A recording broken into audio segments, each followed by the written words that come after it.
सर्वसामान्यांच्या हक्काचा आवाज जागर जनस्थान। या दोघांनी बंटी बबलीनं आरोप करावेत इतकी त्यांची उंची नाहीये। मला असं वाटतं जे कुणाचेच झाले नाहीत। मी पारोळे शहरामध्ये गेलो होतो, त्या शहरामधली अतिशय बकाल, घाणेरडी, भयानक अवस्था, पिण्याचं पाणी नाही, गटारी, अस्वच्छता, अनधिकृत बांधकामं, केलेली चुकीची बांधकामं, लोकांच्याकडनं हप्तेखोरी, निवडणुकीत आपलं काम करणार नाही त्याला फोन करून दिलेला दम, शहरामधली गुंडगिरी, हे सगळं पाहिल्यानंतर आमच्या उमेदवार ज्यांचं सबंध आयुष्य उघड्या पुस्तकासारखं आहे, ज्यांनी देशाकरता खानदेशाकरता आयुष्य वाहून घेतलंय, जे आमदार राहिले आहेत, ज्यांनी जिल्हा परिषद अध्यक्ष म्हणून काम केलंय, हजारो लाखो लोकांच्या कामाला ते आता आलेले आहेत, अशा स्मिताताई वाघ यांच्या विरोधामध्ये करण पवार हे उमेदवार असूच शकत नाही। आणि माझा स्पष्ट आरोप असा आहे की ज्यांना आपल्या पारोळे शहरामध्ये विकासाची कामं करता आली नाही, ज्यांनी पारोळे शहरामधल्या नागरिकांना साधं पिण्याचं पाणी ते देऊ शकले नाही, अस्वच्छ आणि अतिशय भयावह परिस्थिती पारोळे शहरात ज्यांनी केली आणि जे आता निवडणुकीच्या नावाखाली गुंडगिरी करतायत, त्या करण पवारांची स्मिताताईंशी तुलनाच होऊ शकत नाही। आणि मला असं वाटतं की मोठा राजकीय वारसा त्यांना आहे, त्याचाही त्यांनी कधी लोकसेवेसाठी उपयोग केला नाही आणि आता शेतकऱ्यांच्या नावानं सहानुभूती त्यांनी लाटू नये। उन्मेष पाटील यांना सातत्यानं भारतीय जनता पक्षानं संघटनेमुळे मिळालेली पदं आपण उपभोगली आणि संघटनेनं जेव्हा आपल्याला त्याग करायला सांगितला तेव्हा आपण इतक्या वाईट पद्धतीनं पक्षावरती आरोप करतायत। मला असं वाटेल सरडा सुद्धा आत्महत्या करेल इतकी भयावह परिस्थिती प्रचार सभांमध्ये हे बंटी बबली करतायत। प्रचाराची पातळी खानदेशामधली खालवली आहे, ती याच लोकांमुळे खालवली आहे आणि निवडणुकीच्या काळामध्ये आपल्याला मिळालं नाही तर आम्ही इतरांवरती वाटेल ते बेछूट आरोप करू, अशा पद्धतीची प्रवृत्ती ही अतिशय वाईट प्रवृत्ती आहे। दूध नगरी, चाळीसगावचं नाव, गोमातेच्या रक्ताचे पाट वाहणाऱ्या कत्तलखान्याचं शहर अशी ओळख उन्मेष पाटील करू पाहत होते। अशा व्यक्तीच्या शब्दाला लोकांनी का किंमत द्यावी आणि पारोळे शहरामध्ये एक विकासाचं चांगलं काम करू न शकणाऱ्या, गुंड प्रवृत्ती माजवणाऱ्या करण पवारांना लोकांनी मतदान तरी का करावं असा माझा सवाल आहे। उन्मेष पाटील वारंवार त्या ठिकाणी गिरीश महाजन असतील, मंगेश चव्हाण असतील, मला असं वाटतं खानदेशी जनता सुज्ञ आहे। ज्या आदरणीय नामदार गिरीशभाऊ महाजन यांनी उन्मेष पाटील यांना एक कार्यकर्ता ते नेता, आमदार, खासदार, सत्तेची सगळी पदं दिली, ती का दिली तर एक चांगला तरुण राजकारणामध्ये यावा, शिक्षित पिढी राजकारणामध्ये यावी म्हणून गिरीशभाऊंनी त्यांना संधी दिली होती। आपल्याच गुरुच्या बाबतीत जाहीर सभांमधनं इतक्या खालच्या पातळीवरचं बोलून उन्मेष पाटील स्वतःची उंची कमी करून घेतात असं मला वाटतं। इंडिया काँग्रेसनं स्वतः शेकडो वेळा संविधान बदललेलं आहे। भारतीय जनता पक्ष कधीच संविधान बदलणार नाही। भारतीय जनता पक्ष कधीच आरक्षण विरोधी नाही। भारतीय जनता पक्ष आदिवासींच्या आरक्षण विरोधी नाही, हे अनेकदा माननीय पंतप्रधानांनी सुद्धा सांगितलेलं आहे। कुठलाही मुद्दा प्रचारासाठी हाती राहिलेला नसल्यामुळं अशा पद्धतीनं खोटा अपप्रचार भारतीय जनता पक्षाच्या धोरणाविरोधात करणाऱ्या काँग्रेसलाच उलट देशाची दुसरी फाळणी करायची आहे म्हणून मुस्लिम, दलित या मतांच्या ध्रुवीकरणाकरता काँग्रेस अतिशय खालच्या पातळीला जाऊन राजकारण करते असा माझा थेट काँग्रेसवर आरोप। कालच्या सभेमध्ये गिरीश महाजनांनी सांगितलं की उन्मेष पाटलाचं तिकीट नाकारून आम्ही त्यांना वाचवलं। देवेंद्र फडणवीसांनी सांगितलेलं आहे की आम्ही त्यांचं तिकीट एक प्रकारे कापून त्यांना वाचवलं आहे। मला असं वाटतं चाळीसगाव तालुक्यामधल्या जनतेला या सगळ्याची जी उत्कंठा आहे, आमच्याकडे एवढी माहिती आहे आणि आम्ही इतक्या गोष्टी आम्ही सांगू शकतो महाराष्ट्राच्या जनतेला। मला असं वाटतं उन्मेष पाटील यांना आपण विचारलं पाहिजे की त्यांचं तिकीट का कापलं। लोकांचा चांगुलपणावरून विश्वास उठेल, इतर कुणीही चांगल्या माणसाला मदत करू धजावणार नाही अशा पद्धतीची कृत्य करणाऱ्या सन्माननीय उन्मेष रावांना आपण नक्की विचारा की त्यांचं तिकीट का कापलं गेलं। मला असं वाटतं आदरणीय देवेंद्रजी महाराष्ट्राचे नेते, फार मोठे नेते आहेत आणि खरंच देवेंद्रजींनी आणि आदरणीय गिरीश भाऊंनी या संपूर्ण निवडणुकीच्या राजकारणामध्ये जो संयम दाखवलेला आहे तो पाहता ते खरंच मोठे नेते आहेत। यावरती परत एकदा शिक्कामोर्तब झालंय, कारण अंदर की बात मला सगळी माहिती आहे। उन्मेष पाटील यांनी ही अंदर की बात कधीतरी महाराष्ट्राच्या जनतेला सांगावी की त्यांचं तिकीट का कापलं गेलं आणि तिकीट कापून सुद्धा त्यांना सांगितलं होतं की जरा सबुरी ठेवा, तुम्हाला निश्चितपणे पक्ष न्याय देईल, परंतु इतर पक्षात जर उन्मेष पाटील असते, इतर नेत्यांच्या समोर उन्मेष पाटील असते, तर काँग्रेसमध्ये कशा पद्धतीचा खुनाखुनीचा इतिहास आहे, या जळगाव जिल्ह्यामध्येच कशा पद्धतीचा खुनाखुनीचा इतिहास झाला आहे आपल्याला माहिती आहे. परंतु आदरणीय गिरीश भाऊ आणि माझे नेते आदरणीय देवेंद्रजी फडणवीस साहेब हे अतिशय सुसंस्कृत आणि मोठ्या मनाचे नेते आहेत, हे माझ्या या निमित्तानं लक्षात आलंय. इतक्या गंभीर चुका करून सुद्धा उन्मेष पाटील यांना त्यांनी एक प्रकारे पोटात घेतलं. परंतु आपण निश्चितपणे आता विचारा उन्मेष पाटलांना की तुमचं तिकीट का कापलं. आणि हे सगळं ज्यांना माहिती आहे ते जेव्हा उन्मेष पाटलांचं प्रचार सभांमधलं जेव्हा भाषण ऐकतायत तेव्हा खरोखर वाईट वाटतं आणि या जगामधल्या चांगुलपणावरचा विश्वास उठून जावा अशा पद्धतीची भाषा उन्मेष पाटील करतायत. कारण त्यांचं तिकीट का कापलं गेलंय हे ज्यांना माहिती आहे ते जेव्हा उन्मेष पाटील जे बोलतायत ते ऐकतायत तेव्हा निश्चितपणे चांगुलपणावरचा विश्वास उठावा अशी परिस्थिती. 2019च्या लोकसभा मतदार असं आहे, कुठल्याही राजकीय पक्षाची तिकीट जाहीर करण्याची, एखाद्याला संधी देण्याची एक सिस्टीम असते, एक पद्धत असते. आमच्याकडे पार्लमेंटरी बोर्ड हे डिसाईड करतं की कोण लोकसभेची निवडणूक लढवणार आहे. त्यावेळेला पार्लमेंटरी बोर्डाला त्यांच्या नावाबाबतीत जास्त पसंती वाटली असावी, कारण भारतीय जनता पक्षाचं नाव जे लोकसभेसाठी जाहीर होतं ते काय कोणाला वाटलं म्हणून तिकीट दिलं असं होत नाही. आपल्याला माहिती आहे आमच्याकडे सिस्टीम आहे, सर्वे असतात, पार्लमेंटरी बोर्ड ते ठरवतं. त्यावेळेला बोर्डाला त्यांचं नाव जास्त चांगलं वाटलं असेल. ठीक आहे, चालेल. मुद्दे असे होते की आमचा स्पष्ट असा आरोप आहे की देशाला दुसऱ्या फाळणीकडे नेण्याचं काम काँग्रेस पक्ष करतोय आणि या काँग्रेसच्या षडयंत्रामध्ये उबाठा देखील सहभागी झालेली असा आमचा स्पष्ट आरोप आहे. आपण जर बघितलं तर या देशामधल्या आमच्या ओबीसींचं, दलित बांधवांचं आरक्षण काढून घेऊन ते मुस्लिम धर्मियांना आणि इतर लोकांना देण्याचं काम काँग्रेसनं ज्या राज्यात त्यांची सत्ता आली दक्षिणेमधल्या तिथं केलेलं आहे. आणि ज्या पद्धतीनं आता काँग्रेसमधनं काँग्रेसच्या अशा देशविरोधी कारवायांना कंटाळून बाहेर पडलेल्या लोकांनी जे गौप्यस्फोट केले त्यातनं स्पष्टपणे असं दिसतंय की देशाला दुसऱ्या फाळणीकडे नेण्याचं काम काँग्रेस करतेय. आणि दुर्दैवानं उद्धव बाळासाहेब ठाकरे यामध्ये सहभागी आहेत याचं उत्तर त्यांनी महाराष्ट्राला दिलं पाहिजे. हिंदुहृदय सम्राट शिवसेना प्रमुख बाळासाहेब ठाकरेंचा मुलगा अशा पद्धतीनं काँग्रेसच्या विभाजनाकडे देशाला नेणाऱ्या धोरणांना पाठिंबा देतोय याचं वाईट वाटतं. आपण या ठिकाणी माझ्याकडे जर कुठली अशी माहिती आली तर ती माहिती मी आपल्यापर्यंत पोहोचवेन आणि मी दिलेली माहिती ही अतिशय खरी माहिती असणार आहे, कारण ती पक्षाची माहिती असणार आहे. आता नाथा भाऊंनी जाहीर केलं होतं मी भारतीय जनता पार्टीमध्ये जाणार, त्याच्यामुळे ते कधी प्रवेश करणार आणि ते कधी येणार त्याची अधिकृत तारीख भाऊच सांगू शकतील, ते आम्ही कसं सांगणार. आणि भारतीय जनता पक्षामध्ये काय आम्हाला काय अडचण नसते, आम्ही सगळ्यांचं स्वागत करतो.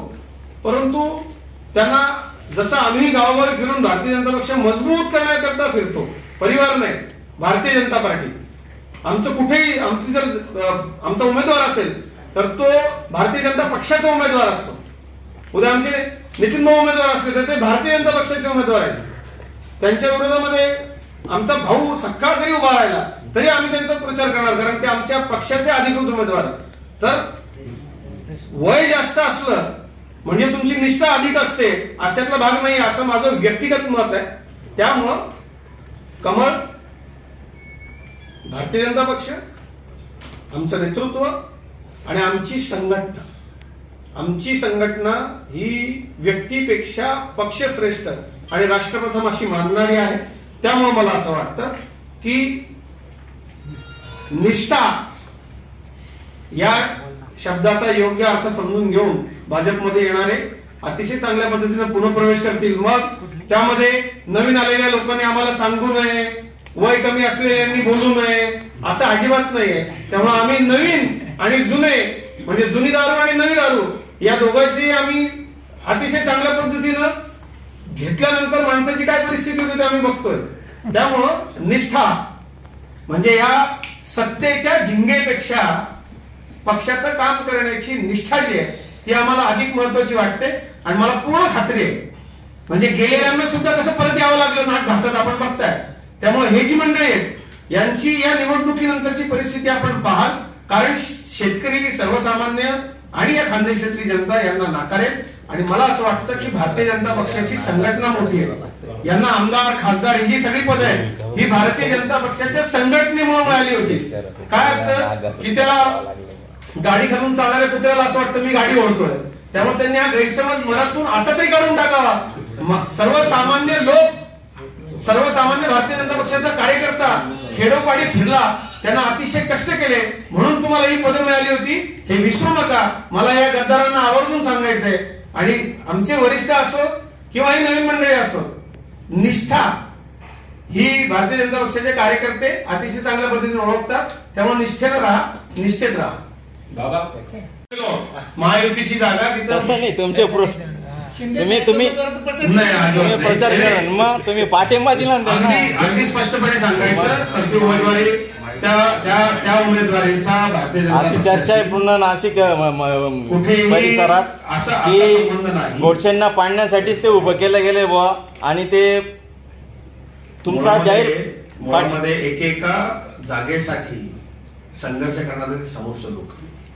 आम्हाला ती जी जागा आहे, आपल्याला माहिती आहे नाशिक लोकसभेसाठी मी इच्छुक होतो, माझं नाव चर्चेमध्ये होतं. माझ्या श्रेष्ठींनी मला 2 वर्षापूर्वी नाशिकच्या लोकसभेसाठी शब्द दिला होता. परंतु ती जागा ज्या वेळेला शिवसेनेकडे जाईल अशा पद्धतीचं सगळं आलं, त्यावेळेला आता तिथे हेमंतराव गोडसे आमचे अतिशय चांगले असे खासदार आहेत. 2 टर्म त्यांनी काम केले आणि हेमंत गोडसेंच्याच साठी आम्ही पूर्णपणे प्राणपणानं काम करतो आहोत.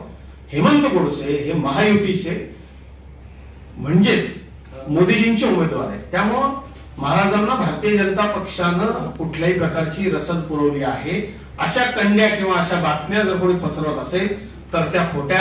महाराज संत आहेत, त्यामुळे महाराजांचा आम्हाला आदर आहे.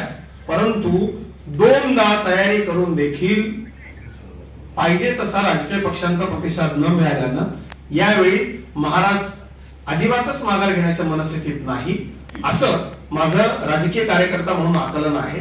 त्यांची उमेदवारी कायम राहण्याचा जो काही प्रकार नाशिकमध्ये आहे त्याचा कुठलाही संबंध भारतीय जनता पक्षाशी जोडणं चुकीचं आहे असं माझं अधिकृत मत आहे. आणि मी मत मांडलं म्हणजे ते भारतीय जनता पक्षाचं अधिकृत मत आहे, हे आपण लक्षात घ्या. त्यांना भाजपाचा पाठिंबा आहे अंतर्गत. परवाच मी एका जाहीर कार्यक्रमामध्ये होतो. शांतगिरी महाराजांची सर्व टीम माझ्या बरोबर त्या कार्यक्रमामध्ये होते. माझ्या सोशल मीडिया अकाउंटवरती ते फोटो आपण पाहू शकाल. राजाभाऊ अजय आणि आदरणीय महाराज या दोघं गुरु शिष्यामधली ती लढाई आहे, त्याच्यामध्ये आम्हाला पडायचं नाही. त्यांनी तसं नाही. भाजप घटनेमध्ये आपल्याला पूर्णपणे काही गोष्टी कळत असतात आणि त्याच्याशी जबाबदार माणसं कोण त्याचा जेव्हा शोध लागत असतो त्यावेळेला त्या विषयामध्ये राज्यातले लोक बोलतात. स्थानिक पातळीवरती सातत्यानं या विषयामध्ये चर्चा, वादविवाद हे सगळं सुरू होतं, ते आपल्यालाही माहिती. ज्या वेळेला हा विषय राज्य पातळीवरती चर्चेला येतो तशी परिस्थिती होते आणि त्यातून ते आरोप प्रत्यारोप राजकारणामध्ये केले जातात. तशीच ही प्राप्त परिस्थिती आहे. विरोध होत नव्हता असं अजिबात नाहीये. धन्यवाद, खूप आभारी आहे. वा वा काका. असं आहे की रोजगार उपलब्ध नाही या सरसकट मुद्द्याला आपण खूप 2 तास वेगवेगळ्या पद्धतीची उत्तरं देऊ शकतो. काँग्रेसच्या या सगळ्याला तिथला जीडीपी, जिल्ह्यामध्ये आलेले उद्योग, केंद्राने आणलेले उद्योग, महाराष्ट्राचे उद्योग विभागाने आणलेले उद्योग, या सगळ्याची जर आकडेवारी आपण जर काढून बघितली तर निश्चितपणे मागच्या 10 वर्षात काँग्रेसच्या काळापेक्षा उजवी आहे. आपल्या प्रश्नाचं अतिशय स्वागत आहे. परंतु आजची पत्रकार परिषद ही वेगळ्या विषयाकरता आहे. उद्योग आले का तर निश्चितपणे आले. परिस्थिती बदलली का तर निश्चितपणे बदलली. मागच्या सरकारच्या कार्यकाळापेक्षा आज बदलली आहे का तर निश्चितपणे बदलली आहे.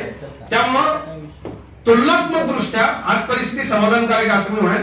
आजच्या पत्रकार परिषदेचा विषय नाही तरी मी आपल्याला उत्तर दिले. पुढे काढत बसलो आपण तर 2 तास चर्चा होईल. पुढे आता आपण बोलले की पारोळा शहरामध्ये अतिशय गुंडांचं राज्य आहे की जो व्यक्ती लोकनियुक्त नगराध्यक्ष असतो त्यांना लोकांनी लोकनियुक्त नव्हते, लोकनियुक्त होते.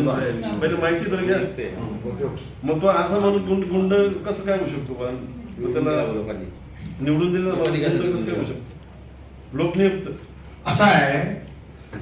उल्हासनगर मधनं पप्पू कलानी निवडून जात होते, आलं लक्षात. नाही नाही. तो वेगळा काळ होता. कसा वेगळा काळ? आयशीचा काळ होता. नाही नाही, आता अलीकडे गुंडांचं नाही. आलंय.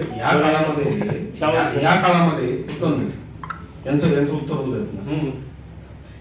राजकारणामध्ये जी प्रवृत्ती आहे, मला संधी मिळते आहे तोपर्यंत सगळ्यांनी माझ्यासोबत राहायचं.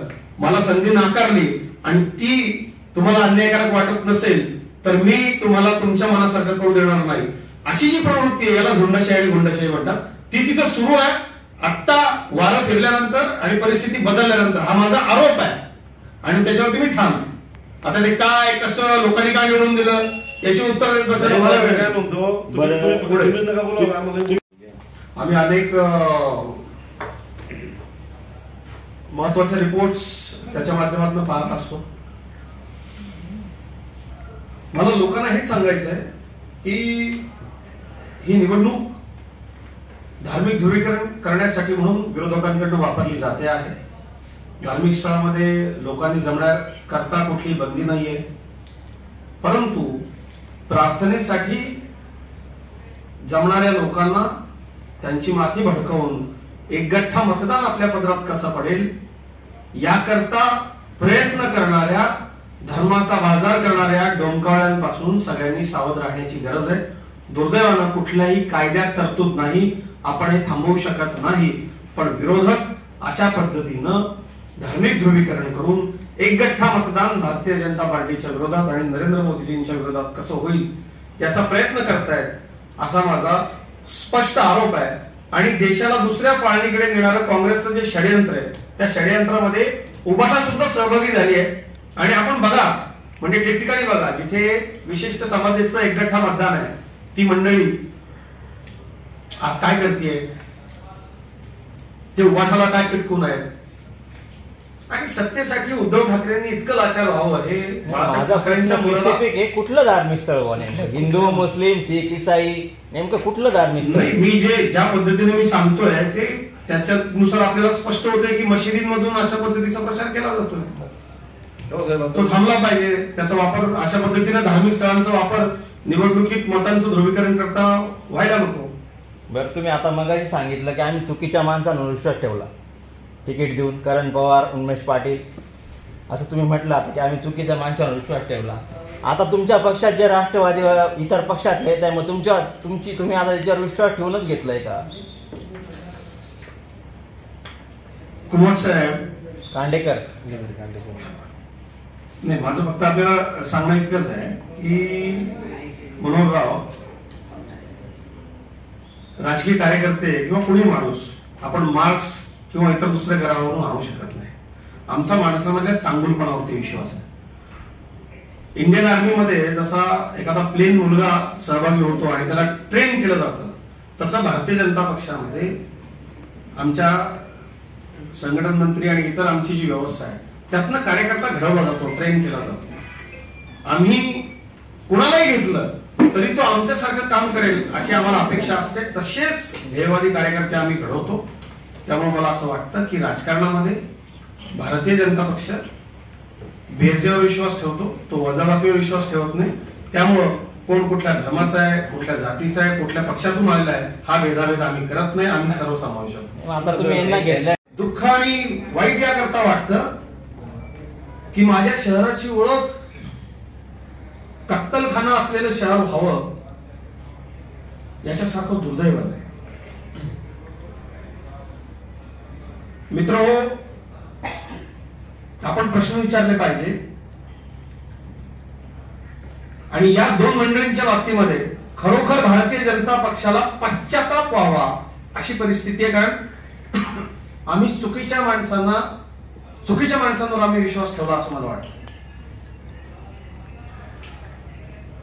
ज्या वेळेला महाराष्ट्रामधनं माझ्यासारख्या चाळीसगावकराला जो उपजीविकेच्या निमित्तानं, कामधंद्याच्या निमित्तानं दुसऱ्या शहरामध्ये राहतो त्याला तुमच्या गावामध्ये खूप मोठा कत्तलखाना आलाय असं विचारलं जातं. खरंच खूप दुःख वाटतं. कारण एकेकाळी गोमातेचं दूध या महाराष्ट्राच्या आर्थिक राजधानी पुरवणाऱ्या चाळीसगाव मधनं कत्तलखान्यातनं गोमातेच्या रक्ताचे पाट वाहत आहेत. ते कुणाच्या आशीर्वादानं वाहत आहेत याचा विसर चाळीसगावकरांनी पडू देऊ नये. त्याच्यामध्ये मोठं राजकारण झालं, अनेक प्रतिष्ठित मंडळींना त्याच्यामध्ये ओढण्याचा प्रयत्न झाला. त्या मंडळींनी देखील कसा खुलासा केलाय आपण बघितलं. कातडं पांघरलेला लबाड कोल्हा असंच मी वर्णन करेल. कारण तुम्ही गोमातेच्या वधासारखं दुष्कर्म फक्त पैसे कमवण्याकरता जर करत असाल तर ते अतिशय दुर्दैवी आणि वाईट आहे असं मला वाटतं. या तालुक्यामध्ये मी या तालुक्यातलाच आहे. मी गेली 20 वर्ष महाराष्ट्राच्या सार्वजनिक जीवनामध्ये सक्रिय आहे. माझ्याकडे अशा अनेक गोष्टी आहेत की त्या वेळ आल्यानंतर मी उघड करू नक्की करेन. परंतु मला इतकंच सांगायचंय की कालच्या माझ्या पत्रकार परिषदेत मी म्हटलं की राजकारणाचा स्तर आपल्याला सोडायचा नाहीये. आम्हाला राजकारणाचा स्तर सोडायचा नाहीये. त्यामुळं अनेक विषय निवडणुकीच्या आधीच्या या पत्रकार परिषदेमध्ये मी जाणीवपूर्वक मांडणार नाही. परंतु उन्मेष पाटील यांना आपण नक्की हा प्रश्न विचारा की उन्मेषजी, तुमचं तिकीट का नाकारलं? मला असं वाटतं की निष्ठा, विचारांवरची निष्ठा ही राजकारणामध्ये राहिली पाहिजे. आणि जर पुन्हा चांगल्या उत्तम तरुणांना वरिष्ठांनी आणि पक्षाला संधी द्यावी असं जर आपल्याला वाटत असेल तर अशा विश्वासघातकी लोकांना मतदारांनी पुन्हा संधी देता कामा नये. चाळीसगावचं नाव कत्तल खाण्यासाठी कुप्रसिद्ध करणाऱ्या माणसाला, त्याच्या शब्दाला चाळीसगावकरांनी कुठल्याही पद्धतीची मदत करू नये आणि भीक घालू नये असं माझं चाळीसगावकरांना थेट आव्हान. आपले प्रश्न आमंत्रित. नाही, खासदार आमच्याच कृपेने खासदार झाले. आता ते खासदार, आमदार ही सगळी पदं ही फार पटपट मिळतात असं जर कुणाला गैरसमज झाला असेल तर हे सगळं आपल्याला नामदार गिरीश महाजन साहेबांमुळे मिळालं होतं याचं सुद्धा भान राहू नये. म्हणजे जरा थोडा फॅन बंद करे. हा 2 महिन्यांपूर्वी भारतीय जनता पक्षाच्या माध्यमातून मी काय विकास कामं केली हे तोड फाटेस्तर सांगणारा माणूस आज पक्षानं फक्त थोडं थांबा असं सांगितल्यानंतर इतका रंग बदलतो. सरडा नावाचा एक प्राणी असतो रंग बदलणार. म्हणजे चाळीसगाव मधली भाषणं ऐकल्यानंतर सरडा सुद्धा आत्महत्या करेल असं मला वाटतं. ज्या माणसाचे आपल्यावरती आघाडीत उपकार आहे, ज्यांच्या मुळे आपण काहीतरी आयुष्यामध्ये होऊ शकलो, अशा माणसांना साधारणतः त्यांचा आदर करावा असं भारतीय संस्कृती सांगते. पण ही सगळी भाषणं जर आता बघितली तर कुठेच नीतिमत्ता शिल्लक राहिली आहे का राजकारणामध्ये? म्हणजे चांगल्या माणसांनी राजकारणात यावं, चांगल्या तरुणांनी राजकारणात यावं, प्रस्थापितांच्या विरोधात संघर्ष करणाऱ्या तरुणांनी राजकारणात यावं म्हणून भारतीय जनता पक्षानं आणि सन्माननीय गिरीश भाऊंनी संधी दिलेली ही मंडळी सत्तेची पदं भोगल्यानंतर जेव्हा त्याग करायची वेळ येते त्यावेळेला कशी उलटतात याचं हे अतिशय दुर्दैवी उदाहरण आहे. आणि मला असं वाटतं चाळीसगावकर आणि जळगाव जिल्ह्यातली जनता, खानदेशामधली जनता हे सगळं पाहतीये. आणि कुणाच्या खांद्यावर बंदूक ठेवताय तुम्ही? ज्यांनी सत्तेसाठी हिंदुत्व सोडलं, ज्या मंडळींनी, म्हणजे मला इतकं वाईट वाटतंय की संघाच्या स्वयंसेवकाच्या वेशामधले, वेशच म्हणेन मी, कारण स्वयंसेवकच गणवेश घालतो, यांनी फक्त थोड्या वेळाकरता तो वेश धारण केला होता. त्यातले फोटो समाज माध्यमांवरती टाकणारी ही मंडळी, तुमचं तिकीट कसं मिळालं होतं तुम्हाला मागच्या वेळेला? तेव्हा तुम्हाला संधी मिळाली, आनंद वाटला. आणि आज त्यांच्यासाठी पक्षानं तुम्हाला 2 मोठमोठे सांगाडे, एकाची माहिती मला मिळाली ते स्टेडियम आहे. मोठे मोठे सांगाडे मला तिथे दिसले, ते अपूर्ण बांधकामाचे सांगाडे होते. त्या शहरामध्ये 15 दिवसांनी एकदाच पाणी येतं. अतिशय वाईट परिस्थिती. पाणी आलं तरी ते आळ्या मिश्रित आहे, गटारी नाहीत, रस्त्यावर मला डुकरं फिरताना दिसली. ही सगळी अशी परिस्थिती आहे. आणि या परिस्थितीमध्ये आता त्यांच्या काही समर्थकांनी सांगितलं की प्रशासक आहे. 5 वर्ष प्रशासक होता का? शहराची हद्दवाढ हा नागरिकांचा अतिशय जिव्हाळ्याचा विषय असतो. जे आदरणीय स्मिताबाई वाघ यांच्या विरोधामध्ये आता निवडणूक लढतायत, त्या करण पवार यांनी आपल्या शहरामध्ये असे काय दिवे लावले, असा काय उजेड पाडलाय की लोकांनी त्यांना लोकसभेला निवडून द्यायचं? ज्याला आपल्या घरात नीट काम करता आलं नाही त्या माणसाला जिल्हाभर फिरून लोकसभेसाठी मतं मागण्याचा नैतिक अधिकार आहे का, असा माझा त्यांना थेट सवाल आहे. 3500 झाडं त्या शहरामध्ये मी दिवसभर शोधत होतो, पण मला काही सावली मिळाली नाही. ती 3500 झाडं नगरपालिकेनं लावायची होती, त्याची देखभाल करायची होती. ती झाडं गेली कुठे, असा माझा करण पवारांना सवाल आहे. शहरामधल्या शॉपिंग कॉम्प्लेक्सच्या बाहेर जे गोरगरीब व्यवसाय करतात, मग ते केळीची गाडी लावणारे लोक असतील, पाणीपुरीवाले असतील, अंडा भुर्जीवाले असतील, या सगळ्यांकडे कोण हत्ताखोरी करतं, हाही पारोळी शहरामध्ये एक संशोधनाचा विषय आहे. काल एक ऑडिओ क्लिप मी ऐकवली. माणूस आपला खानदेश विशेषतः सुसंस्कृतपणे निवडणुकीच्या प्रचाराकरता ओळखला जातो आणि खानदेशातल्या मतदारांना गुंड प्रवृत्तीचं लोक आवडत नाही. आपण सगळ्यांनी ती एक ऑडिओ क्लिप ऐकली असेल. अशा अनेक तिथे घटना आहेत आणि लोक असं सांगतात की बटन तर आम्ही कमळाचं दाबू साहेब, पण आम्हाला बाहेर येता येत नाही कारण इथं दहशत आहे. मग अशा गुंड माणसाला तुम्ही निवडून देणार का, असा माझा सर्वसामान्यांना प्रश्न आहे की ज्याच्या दहशतीमुळे पारोळ्यातले लोक नीटपणे प्रचाराला बाहेर येऊ शकत नाही.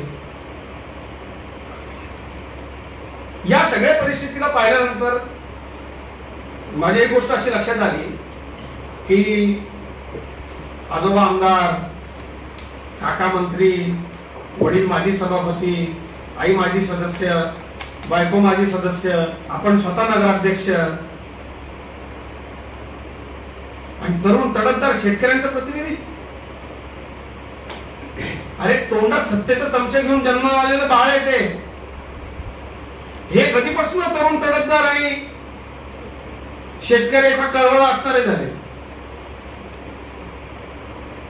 महाराष्ट्रामध्ये इलेक्ट्रॉनिक मीडियाच्या माध्यमातून पोपटपंची करून माझे नेते आदरणीय आमदार गिरीशभाऊ महाजन यांच्या पुढे लुटूपुटूचं आव्हान उभं करू पाहणारी ही बंटी बबली काय करतात माहिती आहेत ना, सब गोलमाल है भाई, सब गोलमाल है. वंटुका फोड करणारी ही जी बंटी बबलीची जोडी आहे, मला त्यांना सांगायचं आहे की बाबांनो, तुम्ही तुमच्या काकांचे झाला नाही, तुम्ही आधी 2-4 वेळा पक्ष बदललेल्या तुमच्या पक्षाच्या नेत्यांचे झाला नाही. ज्या गिरीश महाजनांनी तुम्हाला एक वेगळी राजकीय ओळख दिली, ताकद दिली, त्या गिरीश भाऊंचं तुम्ही झाला नाही, तुम्ही सर्वसामान्य जनतेचे कसे व्हाल? आता जरा चाळीसगावकडे येतो. म्हणजे मी चाळीसगावकर आहे. गेली 20 वर्ष झालं काम अशा पद्धतीने होतंय असा माझा थेट आरोप आहे. आणि आपण भारतीय जनता पक्षानं अतिशय गांभीर्यपूर्वक केलेल्या या आरोपांना ठळक प्रसिद्धी द्याल, ते लोकांपर्यंत पोहोचवाल अशी आमची अपेक्षा आहे.